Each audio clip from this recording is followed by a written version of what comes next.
Hello everyone, and welcome to the VIGTC Benguela 300 race review. Originally I was going to do something more professional, but that would require a live commentary that I'm not that great at, so instead I want to do something a bit more personalized to my style. This video and future videos will be a lot like my old review of performance series, but less talking about the cars unless I'm driving something unique or rarely seen, and more about the track and the race itself. So to start, let's go over the track itself, as it's a pretty interesting track. Autodromo de Benguela was one of two tracks built in Angola during the 70s that unfortunately lost a lot of attention due to Angola's civil war. It had been used on and off until 2001, when one last race was held there. Since then, it's been used less like a racetrack and more like regular street roads. This redesign of the circuit, made by All Along the Racetrack, not only brings the circuit back to running condition, but also makes it a viable track for Formula 1, an FIA Grade 1 redesign that modernizes the circuit. The layout got some new changes too, such as moving the start-finish line to the old, longer back straight, shifting all 10 turns back one. There's also a new Sector 2, with a slightly banked hairpin for turn 7, a new chicane for turn 9, and a banked turn 10 leading onto a now much longer main straight. The circuit went from 3.958 kilometers to 4.54 kilometers, and to fit the minimum distance of 300 kilometers for our race, the total number of laps will be 67 laps. On to qualifying. We'll focus on the top 5, with 5th place going to Paul-Loup Chatin in the number 206 Peugeot, Sarah Bovy in the number 14 Renault, placed 4th. Driving here at home, Rui Andrade managed to qualify 3rd in the number 3 Corvette. I qualified 2nd in the 007 Aston Martin, and in 1st place, the number 51 Ferrari, driven by Alessandro Pierguidi.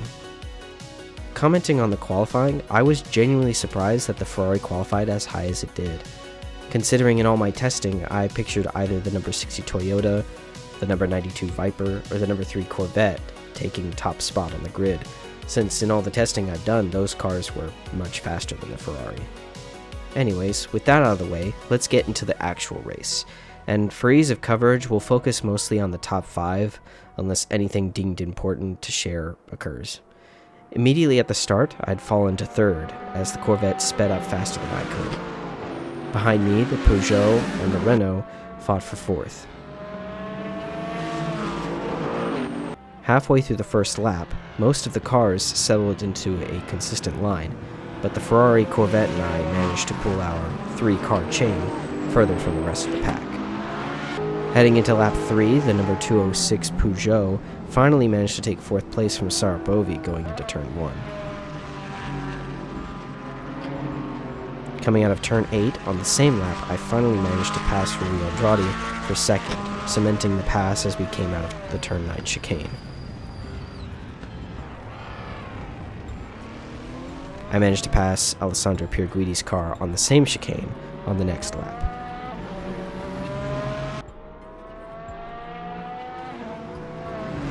As the three of us stormed down the main straight, the Ferrari comes alongside me with the Corvette alongside them.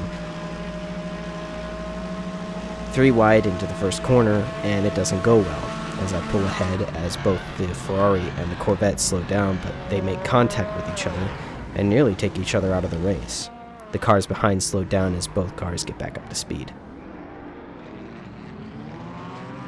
Going into lap 6, the number 60 Toyota takes 5th place from Sarah Bovy, pushing the Renault out of the top 5. Then, on lap 9, the Toyota took 4th place from the Peugeot coming out of turn 4. Then he takes 3rd place from the Ferrari going down the main straight.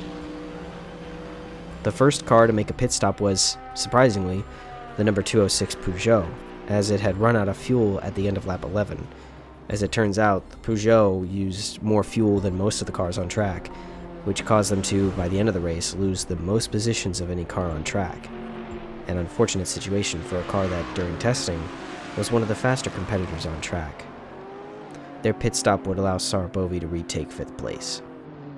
On lap 12, I made a critical error going into turn 3, sliding through the corner and into the sand trap. Rui Andrade took advantage of my mistake and took first place. It wouldn't be until lap 18 that I finally caught back up to him, but the Toyota was right behind me, making it a three-way battle for first place. Going into lap 20, the Toyota carried more speed into the main straight, and with the draft he got from me, took second place.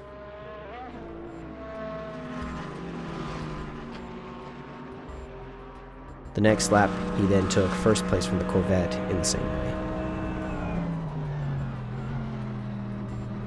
However, at the end of lap 21, the number 60 Toyota went into the pits, handing back first place to the Corvette.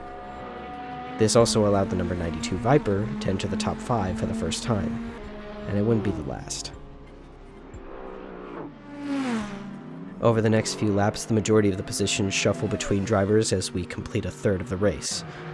On lap 35, the Corvette and I made contact going into turn 9 as I attempted to pass on the inside. However, at the end of the lap, the Corvette heads into the pits, giving me first place once again. This wouldn't last long though, as at the end of lap 27, I headed into the pits for my first pit stop, and this is where the problems started.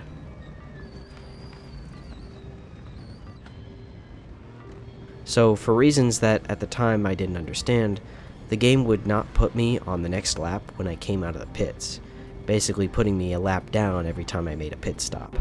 My running theory as to why is that when the in-game start-finish line crosses into the pit lane, it doesn't cross into this lighter shade of pavement where the pit boxes sit. So because of that, when I come out of the pits, I don't cross into the next lap, because by the game's and the track's logic, I never completed the lap. Thankfully, after reviewing the replay, I technically came out of the pits in third place, with Giuliano Alesi in second and Rui Andrade in first.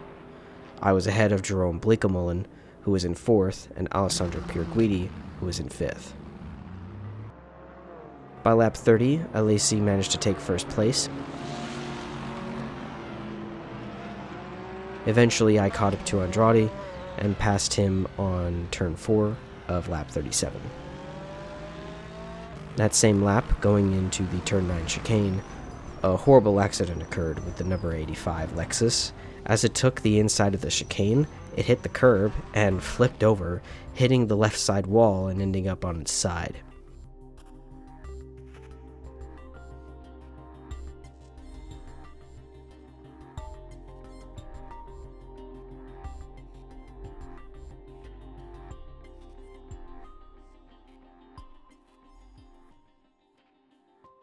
The race continued as I maintained my lead ahead of Andrade.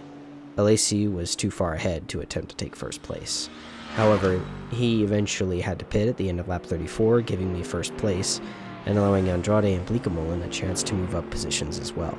By lap 49, I decided to pit early in the hopes that I'd only have to pit one more time before the end of the race. This, however, put me one more lap down, and I fell behind the Corvette, Viper, and Toyota. While I'd have first place one more time, I underestimated how much fuel I had and needed to pit one more time at the end of lap 65. This put me out of a podium position, and in the end I finished fourth.